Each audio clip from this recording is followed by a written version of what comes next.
Hi all, today we are going to start module 6. Module 6 is completely concentrating on the unsupervised learning. Unsupervised learning means നമ്മൾ labelled ആയിട്ടുള്ള datas ഒന്നും കൊടുക്കില്ല.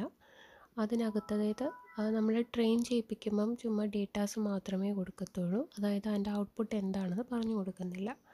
അങ്ങനെയുള്ള കേസിൽ നമ്മൾ എന്താണ് ചെയ്യുന്നത്? സിമിലർ ആയിട്ടുള്ള വരുന്ന ഫീച്ചേഴ്സുള്ള ആൾക്കാരെ ഗ്രൂപ്പ് ചെയ്യും. അപ്പോൾ അതിനെ പറയുന്ന പേരാണ് ക്ലസ്റ്ററിങ് അല്ലേ. അപ്പോൾ ക്ലസ്റ്ററിങ്ങിനെ പറ്റിയിട്ടാണ് ഇതിനകത്ത് കംപ്ലീറ്റ് നമ്മൾ നോക്കുന്നത്. അതിനകത്ത് ഫസ്റ്റ് ഒരു ഇൻട്രൊഡക്ഷൻ പറഞ്ഞിരിക്കുന്നത് what is clustering. Clustering or cluster analysis is the task of grouping a set of objects. ഒരു കുറച്ച് ഒബ്ജക്ട്സിനെ ഗ്രൂപ്പാക്കി മാറ്റുന്നു. എങ്ങനെയായിരിക്കും? In such a way that ആ ഒബ്ജക്ട്സ് നമ്മൾ ഗ്രൂപ്പാക്കി മാറ്റുന്ന ഒബ്ജക്ട്സ് എല്ലാം സെയിം ഗ്രൂപ്പിൽ ബിലോങ് ചെയ്യുന്നതായിരിക്കും. ഓക്കെ, ദാറ്റ് മീൻസ് അവർ ആ ഒബ്ജക്ട്സ് ഒരു ഗ്രൂപ്പിൽ ഉള്ള ഒബ്ജക്ട്സുകൾ തമ്മിൽ സിമിലാരിറ്റീസ് ഉണ്ടാകും. Okay, each other are more similar to each other to those in other groups. അടുത്ത ക്ലസ്റ്റർ ഗ്രൂപ്പ്സ് എന്ന് പറഞ്ഞാൽ ക്ലസ്റ്റർ. അപ്പോൾ ഒരു ക്ലസ്റ്ററിൽ ഇരിക്കുന്ന എല്ലാ ആൾക്കാരും എല്ലാ ഒബ്ജക്ട്സും സിമിലർ ഫീച്ചേഴ്സ് ഉള്ളവരായിരിക്കും. അടുത്ത ക്ലസ്റ്ററിൽ ഇരിക്കുന്നവരെല്ലാം അതിനനുസരിച്ചുള്ള ഫീച്ചേഴ്സ് ഉള്ളവരായിരിക്കും. ഓക്കെ, സോ ഇതാണൊരു എക്സാമ്പിൾ പറയുന്നത്. അതിനകത്ത് സ്ക്വയറും ഉണ്ട് സർക്കിളും ഉണ്ട്. സ്ക്വയർ എന്ന് പറഞ്ഞാൽ അതിൻ്റേതായിട്ടുള്ള ഫീച്ചേഴ്സുള്ള ആൾക്കാർ ക്ലസ്റ്റർ 1ലും അടുത്തത് ക്ലസ്റ്റർ 2 ആയിട്ട് ഇട്ടു. As it is an unsupervised algorithm ആയതുകൊണ്ട് തന്നെ ക്ലസ്റ്ററിംഗ് ആണ് നമ്മൾ ഏറ്റവും കൂടുതൽ ഇതിനകത്ത് നടത്തുന്നത്. As it is an unsupervised algorithm cluster is always done on A unlabelled set of data. അതായത് ക്ലസ്റ്ററിങ് നമ്മൾ നടത്തുന്നത് ലേബിൾഡ് ഡേറ്റയിലായിരിക്കത്തില്ല, അൺലേബിൾഡ് ഡേറ്റയിലായിരിക്കും. എന്ന് വെച്ചാൽ അതിന് ഔട്ട്പുട്ട് ഡേറ്റാസ് നമ്മൾ ട്രെയിൻ ചെയ്യിപ്പിക്കുന്ന സമയത്ത് ഡേറ്റാ സെറ്റ് എടുക്കുമ്പോൾ അതിനകത്ത് ഔട്ട്പുട്ട് ഉണ്ടായിരിക്കത്തില്ല, ഇൻപുട്സ് മാത്രമേ കാണുള്ളൂ. പിന്നെ ക്ലസ്റ്ററിങ് ആർ ആപ്ലിക്കബിൾ ഏത് ഫീൽഡിലാണ് നമ്മൾ ക്ലസ്റ്ററിങ് ഏറ്റവും കൂടുതൽ ആപ്ലിക്കബിൾ, അതായത് അപ്ലൈ ചെയ്യുന്നത്?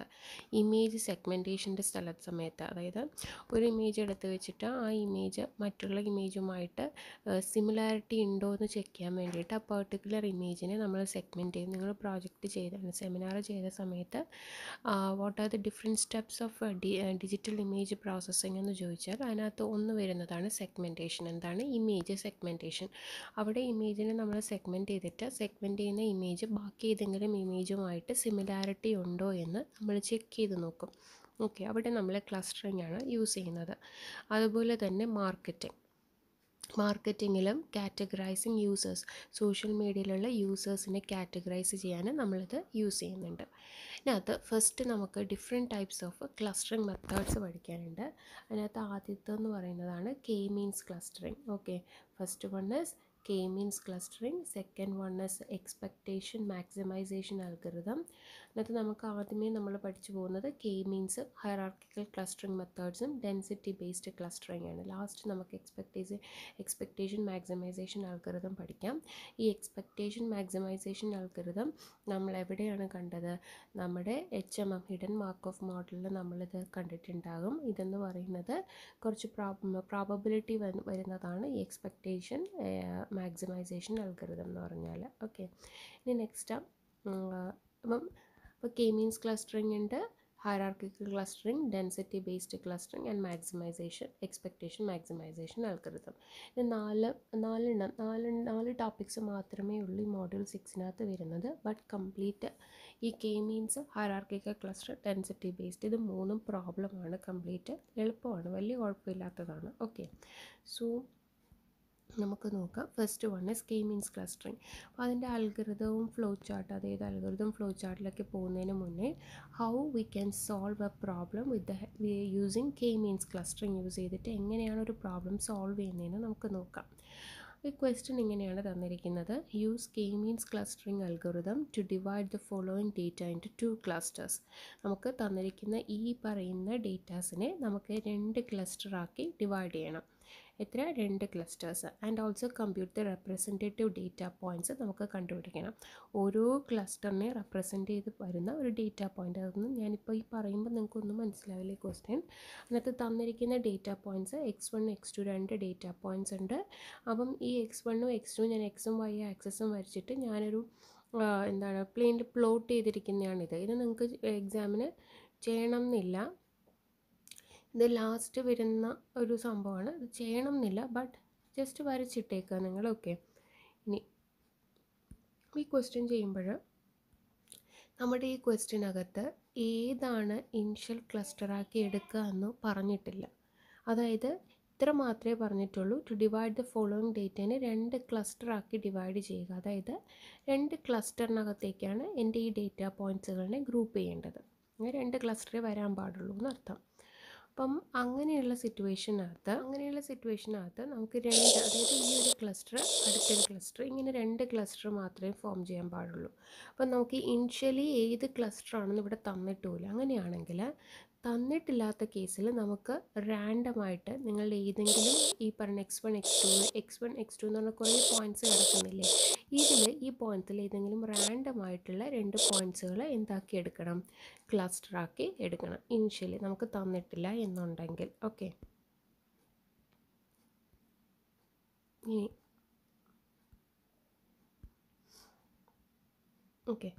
ഞാൻ എടുത്തു. Let the initial randomly selected centroids, അതിനെയാണ് നമ്മൾ എന്തെന്ന് വിളിക്കുക, നമ്മൾ തുടക്കത്തിലെടുക്കുന്ന ക്ലസ്റ്ററുകളെ നമ്മൾ എന്തെന്ന് വിളിക്കും, സെൻട്രോയിഡ് എന്ന് വിളിക്കും. അതായത് ഒരു നമ്മുടെ ഈ പോയിൻ്റ്, ഇപ്പോൾ സപ്പോസ് 2, 1, 2, 3 എന്ന് പറയുന്ന പോയിൻ്റാണ് ഞാൻ എടുക്കാൻ പോകുന്നത് വിചാരിക്കുക. അതായത് x1 ഈ പോയിൻറ്റും ഇത് 2, 1 അടുത്തത് ഇത് 2, 3 എന്ന് പറഞ്ഞ ഒരു പോയിൻറ്റുമാണ് എടുക്കാൻ പോകുന്നത്. അതിനെ ഞാൻ ഒരു ക്ലസ്റ്ററിൻ്റെ സെൻറ്ററാക്കി ഞാൻ അസ്യൂം ചെയ്യുവാണ്. ഒരു ക്ലസ്റ്ററിൻ്റെ സെൻറ്ററാക്കി അസ്യൂം ചെയ്യുവാണ്. അപ്പോൾ ഇവിടെ ഞാൻ നോക്കുമ്പോൾ let the initial randomly selected centroids for the clusters k = 2. Cluster എത്രയാണ്, k ആണ് ഞാൻ റെപ്രസെൻ്റ് ചെയ്യുന്നത്. ആ ക്ലസ്റ്റർ എത്ര ഉണ്ട്, 2 എണ്ണം ഉണ്ട്. അതിനകത്ത് ഇനിഷ്യലി ഞാൻ എടുക്കാൻ പോകുന്ന ഒരു പോയിൻ്റ് എന്ന് പറഞ്ഞാൽ k1 ഞാൻ അസ്യൂം ചെയ്യും. ഇനിഷ്യലി ഞാൻ റാൻഡമായിട്ട് സെലക്ട് ചെയ്യുകയാണ്. നമുക്ക് ക്വസ്റ്റ്യനിൽ തന്നില്ലെങ്കിൽ നമുക്ക് റാൻഡമായിട്ട് സെലക്ട് ചെയ്യാം. ഞാൻ എന്ത് ചെയ്യുന്നു, 2, 1 എന്ന് പറയുന്ന ഒരു പോയിൻറ്റും k2 അടുത്തത് 2, 3 എന്ന് പറഞ്ഞ് ഈ 2 പോയിൻറ്റുമാണ് എടുത്തിരിക്കുന്നത്. 2, 3 എന്ന് പറയുന്ന പോയിൻറ്റും എടുത്തു. എന്നിട്ട് നമ്മൾ x1 x2 എന്ന് പറഞ്ഞിട്ട് x1 x2 അതായത് എല്ലാ പോയിൻറ്റ്സുകളും ഈ ഒരു ലെഫ്റ്റ് ഹാൻഡ് സൈഡിൽ മാർക്ക് ചെയ്ത് വെക്കുക. 1, 1, 2, 1, 2, 3, 3, 2, 4, 3, 5, 5 നമുക്ക് കിട്ടുന്ന എല്ലാ പോയിൻറ്റ്സിനെയും x1 x2 എന്ന് പറഞ്ഞ പോയിൻ്റ് അടയാളപ്പെടുത്തുക. നമ്മുടെ മെയിൻ എയിം എന്ന് പറയുന്നത് നമ്മൾ ആദ്യമേ എന്ത് ചെയ്യണം, ആദ്യമേ ചെയ്യേണ്ടത്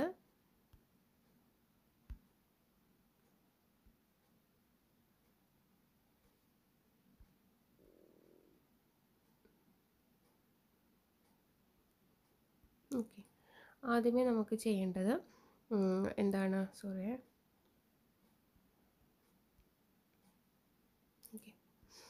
ആദ്യം നമുക്ക് ചെയ്യേണ്ടത് x1 x2 ഈ ഒരു ഭാഗത്ത് അലൈൻ ചെയ്യുക. x1 x2 അടുത്തത് ഈ ഒരു ഭാഗത്ത് നമ്മൾ ആദ്യത്തെ k1 എഴുതുക, അടുത്തത് നമ്മുടെ രണ്ടാമത്തത് k2 എഴുതുക. ഓക്കെ, ഇങ്ങനെ എഴുതി കഴിഞ്ഞതിന് ശേഷം നമുക്ക് ചെയ്യേണ്ട ഒരു കാര്യമുണ്ട്. k1 എന്താണ് നമ്മൾ സെലക്ട് ചെയ്തത്, റാൻഡമായിട്ട് നമ്മൾ 2, 1 എന്ന് പറഞ്ഞ് സെലക്ട് ചെയ്തിട്ടുണ്ട്.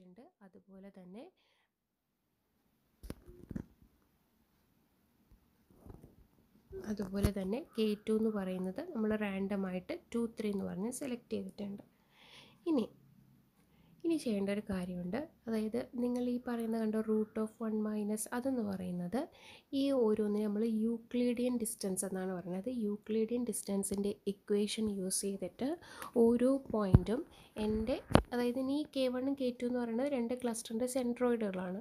ഈ സെൻട്രോയിഡുകളും ഞാൻ എടുക്കുന്ന പോയിൻറ്റും സെൻട്രോയിഡുകളും തമ്മിലുള്ള ഡിഫറൻസ് നോക്കുവാണ് ഈ യൂക്ലിഡിയൻ ഡിസ്റ്റൻസ് ചെയ്യുന്നത്. 2 പോയിൻറ്റുകൾ തമ്മിലുള്ള ഡിസ്റ്റൻസ് അത് ഏത് വെച്ചിട്ട് കാൽക്കുലേറ്റ് ചെയ്യുന്നു, യൂക്ലിഡിയൻ ഡിസ്റ്റൻസ് വെച്ചിട്ട് കാൽക്കുലേറ്റ് ചെയ്യുന്നു. യൂക്ലിഡിയൻ ഡിസ്റ്റൻസിൻ്റെ ഇക്വേഷനാണ് √ നമ്മുടെ ഈ പറയുന്ന x1 മൈനസ് എൻ്റെ ഈ ഞാൻ സെലക്ട് ചെയ്ത ക്ലസ്റ്ററിൻ്റെ xc എന്ന് വിളിക്കാം. Okay, x1 - xc the whole square plus x2 - xc the whole square. അതായത് അതുകൊണ്ടാണ് ഞാൻ ഇങ്ങനെ എടുക്കാൻ പറഞ്ഞത്. അതായത് ഇത് x1 x2 എന്ന് പറയുന്നത് താഴെ ഒരു y പോലെയും, അതായത് ഏറ്റവും ലെഫ്റ്റിലേക്കും ടോപ്പിലേക്കും നമ്മൾ അലൈൻ ചെയ്തു. ഇനി നമ്മൾ ചെയ്യാൻ പോകുന്നത് ഇങ്ങനെയാണ്. അതായത് ഇവർ തമ്മിലാണ് ചെയ്യുന്നത്. അതായത് 1ഉം 1ഉം 2ഉം 1ഉം. അപ്പോൾ എന്താണ് √ ആദ്യത്തെ ഇയാളുടെ x1 എന്ന് പറയുന്ന ആൾ 1 മൈനസ് ഈ പറയുന്ന k1 എന്ന് പറയുന്ന ഞാൻ സെലക്ട് ചെയ്തിരിക്കുന്ന പോയിൻറ്റിൻ്റെ ഫസ്റ്റ് x, അപ്പോൾ 2 the whole square പ്ലസ് അടുത്ത ഇയാളുടെ വൈ ആക്സിസ്, അതായത് x2 എന്ന് പറയുന്ന ആൾ. ഓക്കെ, 1 ഇതിൻ്റെ പോയിൻറ്റിൻ്റെത്. ഓക്കെ, 1 മൈനസ് അടുത്ത ഈ k1ൻ്റെ 1 ദ ഹോൾ സ്ക്വയർ. അതെത്രയാണെന്ന് നോക്കുക, അതാണ് ഈ കിടക്കുന്നത്. ഓക്കെ, അടുത്തത് അതേപോലെ സെയിം പോയിൻറ്റിന് 2, 3ൽ എത്രയാണ് വരുന്നതെന്ന് നോക്കും. അപ്പോൾ എന്താണ് 1 minus 2 the root of 1 minus 2 the whole square plus 1 minus 3 the whole square. അപ്പോൾ നമുക്കിവിടെ ഒരു പോയിൻ്റ് കിട്ടും. ഓക്കെ, ഇനി അടുത്തത് അങ്ങനെ എല്ലാ പോയിൻറ്റിനും നമുക്ക് കാൽക്കുലേറ്റ് ചെയ്യേണ്ടതായിട്ടുണ്ട്. എന്താണ് അടുത്തത്? എന്ത് ചെയ്യണം? നമുക്ക് എല്ലാവർക്കും ഇതേപോലെ കാൽക്കുലേറ്റ് ചെയ്യേണ്ടതായിട്ടുണ്ട്. ഓക്കെ, അപ്പം ഞാൻ അടുത്തത് 2, 1 എന്ന് പറയുന്ന പോയിൻ്റ് എടുത്തു. അതും ഇതേപോലെ കാൽക്കുലേറ്റ് ചെയ്തു. അതെന്താണ് 2 minus 2 the whole square plus 1 minus 1 the whole square equal, അത് കാൽക്കുലേറ്റ് ചെയ്യുമ്പോൾ 0 ആണല്ലോ. അടുത്തത് root of 2 minus 2 the whole square plus 1 minus 3 the whole square 4. അങ്ങനെ എല്ലാ പോയിൻറ്റിനും കാൽക്കുലേറ്റ് ചെയ്യും. ഇപ്പോൾ 2, 3 അടുത്ത 2, 3 എടുത്തു. Root of 2 minus 2 the whole square plus 3 minus 1 the whole square കണ്ടുപിടിക്കുക. അടുത്തത് root of 2 minus 2 the whole square plus 3 minus 3 the whole square. അടുത്തത് 3, 2 എടുക്കുകയാണെങ്കിൽ 3 minus 2 the whole square plus 2 minus 1 the whole square. അടുത്തത് 3 minus 2 the whole square plus 2 minus 3 the whole square. അങ്ങനെ എല്ലാ പോയിൻറ്റിൻ്റെയും Euclidean distance ഞാൻ calculate ചെയ്തു. ഇനി നമ്മുടെ aim എന്ന് പറയുന്നത് ഇതിനകത്തുനിന്ന് ഇപ്പോൾ 1, 1 എന്ന് പറയുന്ന പോയിൻറ്റിൻ്റെ 2, 1 എന്ന് പറയുന്ന ക്ലസ്റ്റർ തമ്മിലുള്ള ഡിസ്റ്റൻസും 2, 3 എന്ന് പറയുന്ന ക്ലസ്റ്റർ തമ്മിലുള്ള ഡിസ്റ്റൻസും ഉണ്ട്. ഈ പറയുന്ന 1, 1 എന്ന് പറയുന്ന പോയിൻറ്റിന് ഏത് ക്ലസ്റ്ററിനാണ് മിനിമം വാല്യൂ കിട്ടിയെന്ന് നോക്കണം. 1, 1 എന്ന് പറയുന്ന പോയിൻ്റ് എടുക്കുമ്പോൾ എൻ്റെ k1 എന്ന് പറയുന്ന ക്ലസ്റ്റർ 1ഉം k2 എന്ന് പറയുന്ന ക്ലസ്റ്ററിനകത്തേക്ക് 2.24 എന്ന് പറഞ്ഞ ഡിസ്റ്റൻസും ഉണ്ട്. അതായത് 1, 1 എന്ന് പറയുന്ന പോയിൻറ്റ് 2, 1 എന്ന് പറയുന്ന പോയിൻറ്റിലേക്ക് ക്ലസ്റ്ററിൻ്റെ സെൻട്രോയിഡിലേക്ക് എത്താൻ 1 എന്ന് പറയുന്ന ഡിസ്റ്റൻസും 1, 1 എന്ന് പറയുന്ന പോയിൻറ്റ് 2, 3 എന്ന് പറയുന്ന സെൻട്രോയിഡിനകത്തേക്ക് എത്താൻ 2.24 എന്ന് പറയുന്ന ഡിസ്റ്റൻസും ഉണ്ട്. അപ്പോൾ നമുക്ക് എന്ത് ചെയ്യണം? നമുക്ക് ഏതാണ് ഏറ്റവും ചെറിയ, അതായത് ഏറ്റവും കുഞ്ഞ് ഡിസ്റ്റൻസുള്ള ആൾക്കാരെ മാത്രമേ എനിക്കൊരു ക്ലസ്റ്ററിൽ ഇടാൻ പറ്റുള്ളൂ, ഏറ്റവും അടുത്ത് കിടക്കുന്ന ആൾക്കാർ. അപ്പോൾ ഞാൻ നോക്കുമ്പോൾ ഏതാണ് 1, 1 എന്ന് പറയുന്ന പോയിൻ്റ് ഏത് ക്ലസ്റ്ററിനാണ് ഏറ്റവും കൂടുതൽ ഉണ്ടാവാനുള്ള ചാൻസ്? 2, 1 എന്ന് പറയുന്ന ക്ലസ്റ്ററിൽ. അതുകൊണ്ടാണ് ഇതാണ് k1. ഓക്കെ, ഇതാണ് k1 ക്ലസ്റ്റർ, ഇതാണ് k2 ക്ലസ്റ്റർ. ഓക്കെ, അപ്പോൾ നോക്കിക്കേ, ഈ k1 ക്ലസ്റ്ററിൻ്റെ അകത്ത് ആർക്കാണ് മിനിമം കിട്ടിയിരിക്കുന്നത്? നോക്ക്, k1 എന്ന് പറയുന്നതിനകത്ത് ആർക്കാണ് മിനിമം കിട്ടിയിരിക്കുന്നത്? 1, 1 എന്ന് പറയുന്ന പോയിൻറ്റിന് k1 ആണ്. അപ്പം എന്താണ് 1, 1 എന്ന് പറയുന്ന പോയിൻറ്റ് ആരിൽ വരും? k1ൽ വരും. അപ്പോൾ നോക്കണം, നമ്മുടെ k1 എന്ന് പറയുന്ന പോയിൻറ്റ് എത്രയായിരുന്നു? 2, 1ഉം k2 എന്ന് പറയുന്ന പോയിൻറ്റ് 2, 3 ആയിരുന്നു. അതാണ് ഞാനിവിടെ ആദ്യത്തെ പോയിൻ്റ് എഴുതിയിരിക്കുന്നത്. ഇനി അടുത്തത് നമ്മൾ മിനിമം ഡിസ്റ്റൻസ് നോക്കുമ്പോൾ 1, 1 എന്ന് പറയുന്ന പോയിൻറ്റ് ഏറ്റവും കൂടുതൽ വരാൻ പറ്റുന്നത് എന്താണ്? നമ്മുടെ 2, 1. ഇതാണ് 2, 1 എന്ന് പറയുന്ന പോയിൻ്റ്. ഇതെന്ന് പറയുന്നത് 2, 3. ഓക്കെ, ഇത് 2, 3. അടുത്തത് 2, 1 നോക്കണം. 2, 1 നോക്കുമ്പോൾ ഏറ്റവും കൂടുതൽ ചാൻസ് ഇത് 0യും കിടപ്പുണ്ട് 4ഉം കിടപ്പുണ്ട്. അതാണ് 2, 1 എന്ന് പറയുന്നത് ഇവിടെ തന്നെയാണ് വരാൻ, നമ്മൾ ഓൾറെഡി എഴുതിയിട്ടുണ്ട്. ഇനി അടുത്ത് 2, 3 എന്ന് പറയുന്നത് ഇതിനകത്തായിരിക്കും, സെക്കൻഡ് ക്ലസ്റ്ററായ 2, 3. അത് 2, 3 ആണല്ലോ നമ്മുടെ ക്ലസ്റ്ററിൻ്റെ സെൻട്രോയിഡായിട്ട് എടുത്തിരിക്കുന്നത്. അപ്പോൾ 2, 3 അതിനകത്ത് തന്നെ വരും. ഇനി 3, 2 ഇവിടെ തന്നെ 1.414ഉം ഇത് സെയിം ആണ്. അപ്പോൾ നിങ്ങൾക്ക് ഏതെങ്കിലും ഒന്ന് റാൻഡമായിട്ട് ചൂസ് ചെയ്യാം. അപ്പോൾ ആദ്യത്തെ ക്ലസ്റ്റർ തന്നെ നമുക്ക് ഇടണം. ഓക്കെ, അപ്പോൾ 3, 2 എന്ന് പറഞ്ഞാൽ ആ ക്ലസ്റ്ററിൽ. അടുത്ത 4, 3 അതിനകത്ത് കാൽക്കുലേറ്റ് ഒന്ന് 2.82 മറ്റത് 2 ആണ്. അപ്പോൾ ഏത് ക്ലസ്റ്ററിലായിരിക്കും വരുന്നത്? k2 എന്ന് പറയുന്ന ക്ലസ്റ്റർ, അതായത് 2, 3 ബിലോങ് ചെയ്യുന്ന ക്ലസ്റ്റർ ഗ്രൂപ്പിനകത്ത്. അപ്പോൾ ഇതാണ് നമ്മുടെ 4, 3 എന്ന് പറയുന്നത് k2നകത്തേക്ക് 4, 3, k2നകത്തേക്ക് നമ്മുടെ 4, 3യെ മാർക്ക് ചെയ്തു. അടുത്ത 5, 5 എന്ന് പറയുന്നത് ഇവിടെ 5ഉം k1നകത്ത് 5ഉം k2നകത്ത് 3.6 ആണ്. അപ്പോൾ k2നകത്തായിരിക്കും നമ്മുടെ 5,5 വരുന്നത്. ഓക്കെ, അപ്പോൾ നമുക്കിങ്ങനെ കിട്ടി. ഇങ്ങനെ കിട്ടിയതിന് ശേഷം നമ്മൾ ഇനി എന്താ ചെയ്യേണ്ടതെന്ന് വെച്ചാൽ, ഇപ്പോൾ പുതിയ, അതായത് കുറച്ച് k1 എന്ന് പറഞ്ഞ ക്ലസ്റ്ററിനകത്ത് കുറേ 2, 1, 1, 1, 3, 2, k2 എന്ന് പറഞ്ഞ ക്ലസ്റ്ററിനകത്ത് 2, 3, 4, 3, 5, 5 എന്നുള്ള 3 പോയിൻറ്റ്സുകൾ കിട്ടിയിട്ടുണ്ട്. ഇനി നമ്മുടെ അടുത്ത എയിം എന്ന് പറയുന്നത് പുതിയ സെൻട്രോയിഡിനെ കാൽക്കുലേറ്റ് ചെയ്യണം. അപ്പോൾ ആദ്യമേ ഞാൻ ഒരു ഇനിഷ്യൽ സെൻട്രോയിഡ് എടുത്തു. ഫസ്റ്റ് ഇനിഷ്യൽ സെൻട്രോയിഡ് യൂസ് ചെയ്തിട്ട് നമ്മൾ എന്ത് ചെയ്തു? അത് തമ്മിലുള്ള, അതായത് കുറേ പോയിൻറ്റ്സുകൾ തമ്മിലുള്ള ഡിസ്റ്റൻസ് ആ പറയുന്ന ഇനിഷ്യൽ പോയിൻ്റ് തമ്മിലുമായിട്ട് നോക്കി. അടുത്ത് നമ്മൾ എന്ത് ചെയ്തു? അപ്പോൾ നമുക്ക് കുറച്ച് ക്ലസ്റ്റേഴ്സ് കിട്ടി. ക്ലസ്റ്റർ ഗ്രൂപ്പുകൾ കിട്ടിയിട്ട് 2 ക്ലസ്റ്ററിനകത്ത് കുറേ പോയിൻറ്റ്സുകൾ കിട്ടി. ഇനി ഈ പറയുന്ന K1ന് പുതിയ സെൻട്രോയിഡും K2ന് പുതിയ സെൻട്രോയിഡും കാൽക്കുലേറ്റ് ചെയ്യണം. അതിനുള്ള ഇക്വേഷനാണിത്. വേറൊന്നുമല്ല, ഇതിൻ്റെ അതായത് K1നകത്ത് എത്ര പോയിൻ്റാണ് 2 1 1 1 3 2. അതിൻ്റെ x1 x2 ആണെന്നിരിക്കട്ടെ, 2ഉം 1ഉം x1 2ഉം x2 1ഉം ആണെന്നിരിക്കട്ടെ. അങ്ങനെയാണെങ്കിൽ എല്ലാ x1കൾ ആഡ് ചെയ്യുക, എല്ലാ y1കളും x2കളും ആഡ് ചെയ്തിട്ട് ആവറേജ് എത്ര പോയിൻറ്റ്സ് ഉണ്ടോ അത് കണ്ടുപിടിക്കണം. വേറൊന്നുമല്ല, 1/3 ഇൻറ്റു 2 1 1 1 3 2. അതായത് ഇതിൻ്റെ ഇപ്പോൾ എക്സും വൈ ആയിട്ട് എടുക്കുക, ഇതിൻ്റെ എല്ലാ എക്സും എന്ത് ചെയ്യണം, ആഡ് ചെയ്യണം. അപ്പോൾ 1/3 ഇൻറ്റു 2 + 1 + 3 കോമ അടുത്തത് 1 + 1 + 2. അപ്പോൾ എനിക്ക് ഇങ്ങനെ കിട്ടി. അപ്പോൾ 2 + 1 + 3 എത്രയാണ് 6, 1 + 1 + 2 എത്ര 4. അപ്പോൾ 6 4 / 3. നമ്മൾ ഈ നമ്പറിനെ ഈ ഒരു പോയിൻറ്റിനെ 3 കൊണ്ട് ഡിവൈഡ് ചെയ്യുമ്പോൾ എനിക്ക് 2,1.33 എന്നാണ് കിട്ടുന്നത്. ഇതെൻ്റെ പുതിയ ക്ലസ്റ്ററിൻ്റെ സെൻട്രോയിഡ് ആകും. ഓക്കെ, പുതിയ സെൻട്രോയിഡാണ്. അടുത്ത അതുപോലെ തന്നെ K2 എടുക്കും. K2 എത്ര കിട്ടുമ്പോൾ നമ്മൾ നോക്കും 1/3 ഇൻറ്റു 2 + 4 + 5, 3 + 3 + 5. ഓക്കെ, എല്ലാ പോയിൻറ്റ്സും ഞാൻ എടുത്തിട്ടിരിക്കുന്നതേ ഉള്ളൂ. അപ്പോൾ 1/3 into 2 + 4 + 5, 3 + 3 + 5, which is nothing but 3.67, 3.67 എന്ന് കിട്ടും. അപ്പം ഞാൻ വീണ്ടും എന്ത് ചെയ്യുന്നു, പുതിയ x1ൻ്റെ എല്ലാ പോയിൻറ്റ്സ്, x1 x2ൻ്റെ എല്ലാ പോയിൻറ്റ്സും സെയിം നമ്മുടെ ഇനിഷ്യലി ഉള്ള പോയിൻറ്റ്സ് ഉണ്ടല്ലോ അതെല്ലാം ലെഫ്റ്റിലേക്ക് അലൈൻ ചെയ്യും. ഇവിടെ നമുക്ക് പുതിയ സെൻട്രോയിഡ് വാല്യൂ ആയിരിക്കും കിട്ടുന്നത്. K1 = 2, 1.33, K2 = പുതിയ പോയിൻറ്റും കിട്ടി. ഇനി നമ്മൾ എന്ത് ചെയ്യും, നേരത്തെ നമ്മൾ ചെയ്തത് മാതിരി നമ്മൾ എന്ത് ചെയ്യണം, ഇവർ തമ്മിൽ എന്ത് ചെയ്യണം, ഡിസ്റ്റൻസ് കാൽക്കുലേറ്റ് ചെയ്യണം. അപ്പോൾ 1 - 2 √1 - 2 the whole square plus 1 - 1.33 the whole square ഇങ്ങനെ കിട്ടും. അടുത്തത് ഇവർ തമ്മിൽ കാൽക്കുലേറ്റ് ചെയ്യും. എന്താണ് 1 - 3.67 the whole square plus 1 - 3.61 the whole square = 3.77. അടുത്ത 2 1 നോക്കും. 2 1ഉം 2ഉം 1.33. അപ്പോൾ 2 - 2 the whole square plus 1 - 1.33 the whole square അങ്ങനെ കാൽക്കുലേറ്റ് ചെയ്തു. അടുത്ത വീണ്ടും ഇവർ തമ്മിൽ നോക്കും. 2 - 3.67 the whole square plus 1 - 3.67 the whole square അങ്ങനെ കിട്ടി. അങ്ങനെ ഞാൻ എന്ത് ചെയ്യും, ഈ പ്രോസസ്സ് റിപ്പീറ്റ് ചെയ്യും, ലാസ്റ്റ് വരെ റിപ്പീറ്റ് ചെയ്യും. ഇനി നമ്മുടെ സാധാ രീതി അടുത്ത് എന്ത് ചെയ്യണം, ഈ പറയുന്ന ഓരോ പോയിൻറ്റ് 1 1 എന്ന് പറയുന്ന പോയിൻറ്റ് ഇനി ഏത് ക്ലസ്റ്ററിനാണ് ഏറ്റവും അടുത്ത് വരുന്നത് നോക്കുക. അപ്പോൾ 1 1 എന്ന് പറയുന്ന ക്ലസ്റ്റർ എവിടെ വരും, 1 1 എന്ന് പറയുന്ന ക്ലസ്റ്റർ K1ൽ വരും. 1 1 എന്ന് പറഞ്ഞ പോയിൻറ്റ് K1 എന്ന് പറയുന്ന ക്ലസ്റ്ററിൽ വരും. അടുത്ത് 2 1 നോക്കാം. മിനിമം ഏതാണ്, 2 1 എന്ന് പറഞ്ഞാൽ വീണ്ടും K1ലേക്ക് തന്നെ പോകും, കാരണം 0.33 ആണ്. വെൻ കമ്പയർഡ് വിത്ത് 3.14 മിനിമം എന്ന് പറഞ്ഞാൽ 0.33. അപ്പോൾ 2 1 എന്ന് പറയുന്നത് വീണ്ടും K1 എന്ന് പറഞ്ഞ ക്ലസ്റ്ററിൽ വരും. നെക്സ്റ്റ് 2 3, 2 3ക്ക് മിനിമം ഏതാണ്, 1.67 ഉണ്ട്, 1.80 ഉണ്ട്, which is minimum. Definitely 2 3 belongs to K1 എന്ന് പറഞ്ഞ ക്ലസ്റ്ററിനകത്തേക്ക് പോകും. അടുത്തത് 3 2, 3 2 എന്ന് പറയുമ്പോൾ ഇവിടെ 1.20യും നിങ്ങൾ ചെയ്ത് നോക്കണം കേട്ടോ, ഇത് വെച്ചും ചെയ്യരുത്, കണ്ട് എനിക്ക് കാൽക്കുലേഷൻ മിസ്റ്റേക്സ് ഒക്കെ വന്നിരിക്കുന്നുണ്ട്, അപ്പം നിങ്ങൾ തന്നെ ചെയ്ത് നോക്കണം. സോ 3 2 എന്ന് പറയുന്നത് ഫസ്റ്റ് ക്ലസ്റ്റർ K1ൽ 1.20ഉം ഇത് 1.80 ആണ്. അപ്പോൾ ഏതാണ് ഫസ്റ്റ് ക്ലസ്റ്റർ 3 2 കണ്ട ക്ലസ്റ്റർ മാറിയതുണ്ട്. അപ്പോൾ 3 2 K1 എന്ന് പറഞ്ഞ ക്ലസ്റ്ററിൽ വന്നു.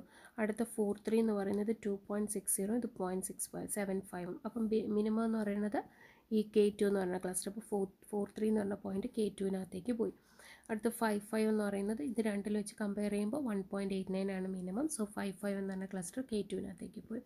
കണ്ടോ, ഇപ്പോൾ K1 എന്ന് പറഞ്ഞ ക്ലസ്റ്ററിൻ്റെ ഗ്രൂപ്പ് കുറച്ചും കൂടി വലുതായി, K2 ഇതാണ്. ഇനി ഞാൻ എന്ത് ചെയ്യണം, അപ്പം ഇതിങ്ങനെ ചേഞ്ച് ആയിക്കൊണ്ടിരിക്കുകയല്ലേ, ചേഞ്ച് നിങ്ങൾ കണ്ടു കഴിഞ്ഞാൽ വീണ്ടും പഴയതിൽ നിന്ന് ചേഞ്ച് കണ്ടു കഴിഞ്ഞാൽ വീണ്ടും നിങ്ങൾ എന്ത് ചെയ്യണം, ഈ പുതിയ പോയിൻറ്റ്സുകൾ വെച്ചിട്ട് ഓരോ ക്ലസ്റ്ററിൻ്റെയും പുതിയ പോയിൻറ്റ്സ് വെച്ചിട്ട് പുതിയ സെൻട്രോയിഡ് കണ്ടുപിടിക്കണം. എങ്ങനെ കണ്ടുപിടിക്കും, K1ൻ്റെ സെൻട്രോയിഡ് എങ്ങനെ കണ്ടുപിടിക്കും, K1 എന്ന് പറഞ്ഞാൽ പുതിയ ക്ലസ്റ്ററിൻ്റെ സെൻട്രോയിഡ് ഇത് എത്രയാണ്, 1 2 3 4 പോയിൻറ്റ്സ് ഉണ്ട്. അപ്പോൾ 1/4 ഇൻറ്റു 1 + 2 + 2 + 3, 1 + 1 + 3 + 2. നോക്കാം, 1/4 ഇൻറ്റു 1, ഈ 4 പോയിൻറ്റ്സ് എഴുതി വെച്ചു. അതിൻ്റെ എക്സ് ആക്സിസുകൾ, അതിൻ്റെ എക്സ് പോയിൻറ്റ്സുകൾ, ഇത് വൈ പോയിൻറ്റ്സുകൾ. അപ്പോൾ എനിക്ക് പുതിയ ക്ലസ്റ്റർ ഗ്രൂപ്പ് കിട്ടി. അതേപോലെ തന്നെ സെൻട്രോയിഡ് കിട്ടി. അതേപോലെ തന്നെ K2 കണ്ടുപിടിക്കും. അപ്പോൾ എന്താണ് 1/2 ഇൻറ്റു 4 + 5, 3, 5 3 + 5. അതാണ് ഈ എഴുതിയിരിക്കുന്നത്. അപ്പോൾ എനിക്ക് എന്ത് കിട്ടി? പുതിയ അടുത്ത സെൻട്രോയിഡ് കിട്ടി. ഇനി ഈ പുതിയ സെൻട്രോയിഡായ ഇങ്ങോട്ടേക്ക് എടുത്ത് ഞാൻ ഈ പറഞ്ഞ ലെഫ്റ്റിലേക്ക് എല്ലാ പോയിൻറ്റ്സ് അലൈൻ ചെയ്യുക. അതിൻ്റെ ടോപ്പിൽ ഞാൻ എന്ത് ചെയ്യും? പുതിയ ക്ലസ്റ്റർ സെൻട്രോയിഡ് ഇടും. ക്ലസ്റ്ററിൻ്റെ പുതിയ സെൻട്രോയിഡ് എത്രയാണ്? K1 = 2 1.75 അടുത്ത K2 = 4.5 4. ഓക്കെ, ഞാൻ പുതിയ സെൻട്രോയിഡ് ഇട്ടിട്ട് വീണ്ടും നമ്മുടെ സെയിം പ്രോസസ്സ് റിപ്പീറ്റ് ചെയ്യും. അപ്പം റിപ്പീറ്റ് ചെയ്തപ്പോൾ നമുക്ക് പഴയ പോയിൻറ്റ്സ് തന്നെയാണ് എനിക്ക് ക്ലസ്റ്ററായിട്ട് കിട്ടുന്നത്. നമുക്ക് 1 1 2 1 കണ്ടോ, പഴയത് തന്നെയാണ്. 1 1 2 1 2 3 3 2 സെയിം തന്നെയാണ്. പഴയതിൽ നിന്ന് വേറെ ഡിഫറൻസ് ഒന്നുമില്ല. അപ്പോൾ ഇതിൻ്റെ അർത്ഥം എന്താണ്? Here no points are reassigned to different cluster അല്ലേ. പുതിയ പോയിൻറ്റ്സ് ഒന്നും ഒരു പോയിൻറ്റ്സും പുതിയ ക്ലസ്റ്ററിനകത്തേക്ക് റീഅസൈൻ ചെയ്തിട്ടില്ല. അതിൻ്റെ അർത്ഥം we have reach the convergence. Convergence എന്ന് പറഞ്ഞാൽ നമ്മുടെ കംപ്ലീറ്റ് ആയി എന്നുള്ളൊരു മീനിങ്ങാണ്. കുറേ കണ്ടീഷൻ ഉണ്ട്. അതായത് നമ്മൾ പുതിയ അടുത്ത സെൻട്രോയിഡ് കാൽക്കുലേറ്റ് ചെയ്യണമെങ്കിൽ എന്തായിരിക്കണം? നമ്മുടെ ക്ലസ്റ്റർ നമ്മൾ ഫോം ചെയ്യുന്ന പോയിൻറ്റ്സുകളിൽ എന്തെങ്കിലും മാറ്റം അങ്ങോട്ടും ഇങ്ങോട്ടും വരണം. ഇവിടെ സെയിം തന്നെയാണ്. പ്രീവിയസ് സ്റ്റെപ്സ് പോലെ തന്നെയാണ് കിട്ടുന്നതെങ്കിൽ നമുക്ക് അവിടെ വെച്ച് ഈ പ്രോസസ്സ് നിർത്താം. അപ്പോൾ നമ്മുടെ പുതിയ പോയിൻറ്റ്സുകൾ ഏതൊക്കെയാണ്? K1 എന്ന് പറഞ്ഞ ക്ലസ്റ്ററിനകത്ത് 1 1 2 1 2 3 3 2 ബിലോങ്സ് ചെയ്യും. K2 എന്ന് പറഞ്ഞ ക്ലസ്റ്റർ എന്ന് പറയുന്നത് 4 3 4 5 5 ആയിരിക്കും ഉണ്ടാവുക. ഓക്കെ, അപ്പോൾ ഇങ്ങനെയാണ് നമ്മുടെ ഒരു പ്രോബ്ലം എൻഡ് ചെയ്യുന്നത്. ഓക്കെ, ഇതാണ് കെ മീൻസ് ക്ലസ്റ്ററിങ്ങിൻ്റെ പ്രോബ്ലം. അപ്പോൾ ഇനി നമുക്ക് അതിൻ്റെ അൽഗോരിതം നോക്കാം. നമുക്ക് k means algorithm is an iterative algorithm ആണല്ലോ. നമുക്ക് കാണുമ്പോൾ അറിയാം നമ്മൾ സെൻട്രോയിഡ് റിപ്പീറ്റ് ചെയ്ത് കണ്ടുപിടിച്ചുകൊണ്ടിരിക്കുകയാണ്. That tries to partition the data set into എത്ര k predefined distinct non overlapping sub ഗ്രൂപ്പുകളാക്കി നമ്മൾ മാറ്റുന്നുണ്ട്. ഓരോ സമയത്തും ഡിഫറെൻറ്റ് കെ ആയിട്ടുള്ള നമ്പർ ഓഫ് ടൈംസ് ഉള്ള നമ്മൾ ഐട്രേഷൻസ് പെർഫോം ചെയ്യും. കെ പ്രീ ഡിഫൈൻഡ് ആയിട്ടുള്ള ഡിസ്റ്റിങ്ക്റ്റ് ആയിട്ടുള്ള overlapping sub group, non overlapping ആയിട്ടുള്ള, അതായത് ഓവർലാപ്പ് ചെയ്യാത്ത സബ് ഗ്രൂപ്പുകൾ കണ്ടുപിടിക്കും. ഓരോ ഡേറ്റ പോയിൻറ്റ്സും ഓരോ ഗ്രൂപ്പിൽ ബിലോങ് ചെയ്യുന്നതായിരിക്കും. അപ്പോൾ നമ്മൾ ഫ്ലോ ചാർട്ട് നോക്കുകയാണെങ്കിൽ നമ്മൾ സ്റ്റാർട്ട് ചെയ്തു, കെയിനെ നമ്മൾ ഇനിഷ്യലൈസ് ചെയ്തു. അതായത് നമ്മളിപ്പോൾ ആദ്യമേ ചെയ്യുന്നില്ലേ, പോയിൻറ്റ്സ് എടുക്കുന്നുണ്ടല്ലോ. കുറച്ച് സെൻറ്റർ ആണെന്ന് പറഞ്ഞിട്ട് നമ്മൾ അസ്യൂം ചെയ്ത് ഇനിഷ്യലി നമ്മളൊരു കെ എടുക്കുന്നുണ്ട്. K1 ഉം K2 എന്ന് പറഞ്ഞാൽ 2 ക്ലസ്റ്റർ എടുത്തു. എന്നിട്ട് അതിൻ്റെ സെൻട്രോയിഡുകൾ നമ്മൾ അതാണെന്ന് പറഞ്ഞ് അസ്യൂം ചെയ്തു. അങ്ങനെയല്ലേ എടുത്തു പോയത്. എന്നിട്ട് ഫൈൻഡ് നിയറസ്റ്റ് സെൻട്രോയിഡ്, എല്ലാ പോയിൻറ്റ്സിൻ്റെയും നിയറസ്റ്റ് സെൻട്രോയിഡുകൾ കണ്ടുപിടിച്ചു. ഏറ്റവും അടുത്ത് കിടക്കുന്ന ഏത് യൂസ് ചെയ്തിട്ട്? യൂക്ലിഡിയൻ ഡിസ്റ്റൻസ് യൂസ് ചെയ്തിട്ട് നമ്മളെല്ലാ അടുത്ത് കിടക്കുന്ന എല്ലാ നിയറസ്റ്റ് ആയിട്ടുള്ള സെൻട്രോയിഡുകളെയും പോയിൻറ്റ്സുകളെയും കണ്ടുപിടിച്ചു. എന്നിട്ട് group data based on the distance from സെൻട്രോയിഡിൽ നിന്നുള്ള ഡിസ്റ്റൻസ് വെച്ചിട്ട് ഡേറ്റാസിനെ ഞാൻ ഗ്രൂപ്പ് ചെയ്തത് മിനിമം ആയിട്ടുള്ള ആൾക്കാരെ ഞാൻ ഗ്രൂപ്പ് ചെയ്ത് വെച്ചു. എന്നിട്ട് ഗ്രൂപ്പ് ചെയ്ത് പുതിയ ക്ലസ്റ്റർ, ഇപ്പോൾ K1-നകത്ത് ഗ്രൂപ്പ് ചെയ്യുമ്പോൾ എനിക്ക് പുതിയ പോയിൻറ്റ്സുകൾ കിട്ടും, K2-നകത്ത് വേറെ പുതിയ പോയിൻറ്റ്സ് കിട്ടും. അങ്ങനെ കിട്ടുന്ന പോയിൻറ്റ്സുകൾ യൂസ് ചെയ്തിട്ട് ഞാൻ പുതിയ സെൻട്രോയിഡിനെ അപ്ഡേറ്റ് ചെയ്യും. പുതിയ സെൻട്രോയിഡ് എടുക്കും. എന്നിട്ട് വീണ്ടും എന്ത് ചെയ്യും? ആ പുതിയ സെൻട്രോയിഡ് വെച്ചിട്ട് വീണ്ടും ഞാൻ ഡേറ്റാസിനെ എന്ത് ചെയ്യും? ഡേറ്റാസിൻ്റെ ഡിസ്റ്റൻസിനെ ഞാൻ കാൽക്കുലേറ്റ് ചെയ്താണ് cluster data based on the distance വെച്ചിട്ട് വീണ്ടും ഞാൻ ഡേറ്റാസിനെ ക്ലസ്റ്റർ ചെയ്യും. ഇനി നമ്മൾ നോക്കും സെൻട്രോയിഡിന്, അതായത് സെൻട്രോയിഡിന് വല്ല മാറ്റം ഉണ്ടോ എന്ന് നോക്കും. അതായത് നമ്മൾ സെയിം ഡേറ്റാസ് തന്നെ ഈ K1-നകത്തും K2-നകത്തും സെയിം പോയിൻറ്റ്സ് തന്നെ കിട്ടിക്കഴിഞ്ഞാൽ എൻ്റെ അർത്ഥം എന്താണ്? സെൻട്രോയിഡിന് മാറ്റില്ല, സെൻട്രോയിഡും സെയിം തന്നെ ആയിരിക്കും. അതായത് നമ്മുടെ ഈ കാൽക്കുലേഷൻസ് നടത്തുമ്പോഴേ ഇവിടെ സെയിം പോയിൻ്റാണ് കിട്ടിയത്. 1 1 2 1 2 3 3 2 4 3 5 5. അപ്പം ഈ K1-ൻ്റെ സെൻട്രോയിഡ് കണ്ടുപിടിച്ചപ്പോൾ ഈ വാല്യൂ ആണ് കിട്ടിയത്. K2-ൻ്റെ സെൻട്രോയിഡ് കണ്ടുപിടിച്ചപ്പോൾ 4.54 ആണ് കിട്ടിയത്. അപ്പം അത് വെച്ചിട്ട് ഞാൻ പുതിയ ക്ലസ്റ്റർ ഫോം ചെയ്തു. ഇത് സെയിം പോയിൻറ്റ്സ് തന്നെ. ഈ സെയിം പോയിൻറ്റ്സ് വെച്ചിട്ട് ഞാൻ വീണ്ടും സെൻട്രോയിഡ് കാൽക്കുലേറ്റ് ചെയ്യുമ്പോൾ ഈ സെൻട്രോയിഡ് തന്നെ ആയിരിക്കത്തില്ല എനിക്ക് കിട്ടുന്നത്. 2 1s 1.75ഉം 4.5ഉം 4ഉം തന്നെയായിരിക്കും കിട്ടുന്നത്, മാറ്റമൊന്നും കാണില്ല. അപ്പോൾ അങ്ങനെ ആകുന്നത് വരെ ചെയ്യുമെന്നാണ് ഇതിനകത്ത് പറയുന്നത്. സെൻട്രോയിഡിൽ ചേഞ്ച് ഉണ്ടോ? ചേഞ്ച് ഉണ്ടെങ്കിൽ നമ്മൾ എന്ത് ചെയ്യും? വീണ്ടും ഈ പ്രോസസ്സ് റിപ്പീറ്റ് ചെയ്യാനായിട്ട് പോകും. ചേഞ്ച് ഇല്ല എന്നുണ്ടെങ്കിൽ മാത്രം നമ്മൾ എന്ത് ചെയ്യും? എൻഡ് ചെയ്യും. ഇനി അതിൻ്റെ അൽഗോരിതം നോക്കാം. ആദ്യത്തെ സ്റ്റെപ്പാണെന്ന് പറയുന്നത് ക്ലസ്റ്റർ നമ്മൾ റാൻഡമായിട്ട് ചൂസ് ചെയ്യുന്നു. നമുക്ക് ക്വസ്റ്റ്യനിൽ തന്നിട്ടില്ലെങ്കിൽ നമുക്ക് റാൻഡമായിട്ട് ചൂസ് ചെയ്യാം. ഏത് ക്ലസ്റ്റർ V1 മുതൽ VK വരെയുള്ള ക്ലസ്റ്റർ ഇഷ്ടമുള്ള, അപ്പോൾ നമ്മൾ 2 ക്ലസ്റ്റർ നമുക്ക് ഇഷ്ടമുള്ളപ്പോൾ ക്വസ്റ്റ്യൻ ചിലപ്പോൾ 3 ക്ലസ്റ്റർ ഫോം ചെയ്യാൻ പറഞ്ഞാൽ 3 പോയിൻറ്റ്സുകൾ റാൻഡമായിട്ട് ചൂസ് ചെയ്യേണ്ടി വരും. രണ്ടാമത്തെ point calculate the distance between each data point xi. നമുക്ക് എടുക്കുന്ന, അതായത് xi എന്നാണ് നമ്മൾ എടുക്കുന്ന ഡേറ്റാ പോയിൻറ്റ്സ്. അതായത് 1 1 2 1 എന്ന് പറഞ്ഞ ഡേറ്റാ പോയിൻറ്റ്സിന് xi ആയിട്ടും ക്ലസ്റ്ററിൻ്റെ സെൻറ്റർ vj ആയിട്ടാണ് എടുക്കുന്നത്. അതായത് നമ്മൾ k1 k2 എന്ന് എടുത്തില്ലേ, അതിൻ്റെ സെൻറ്റർ അതിനെ സ്പെസിഫൈ ചെയ്യാൻ വേണ്ടിയിട്ടാണ് vj എന്ന് പറയുന്നത് എടുത്തത്. ഓക്കെ, എന്നിട്ട് സ്റ്റെപ്പ് അടുത്ത് എന്താണ്, assign the data point xi to the cluster vj. അപ്പം പുതിയ എടുത്ത xiനെ ഞാൻ പുതിയ vjയിലേക്ക് എപ്പോഴാണ് ഇട്ട് കൊടുക്കുന്നത്, പുതിയ ക്ലസ്റ്ററിനകത്തേക്ക് എപ്പോഴും ഇട്ട് കൊടുക്കും, xi മൈനസ് vj ചെയ്യുമ്പോൾ മിനിമം ആണെങ്കിൽ ആ പറയുന്ന xi എന്ന് പറയുന്ന പോയിൻറ്റ് ഏത് ക്ലസ്റ്ററിനകത്തേക്ക് വരും, vj എന്ന് പറയുന്ന സെൻറ്ററുള്ള ക്ലസ്റ്ററിനകത്തേക്ക് വരും. Okay, assign the data point xi to the cluster vj for which the distance xi minus vj is minimum. നമ്മൾ യൂക്ലിഡിയൻ ഡിസ്റ്റൻസ് വെച്ചിട്ടാണ് കണ്ടുപിടിക്കുന്നത്.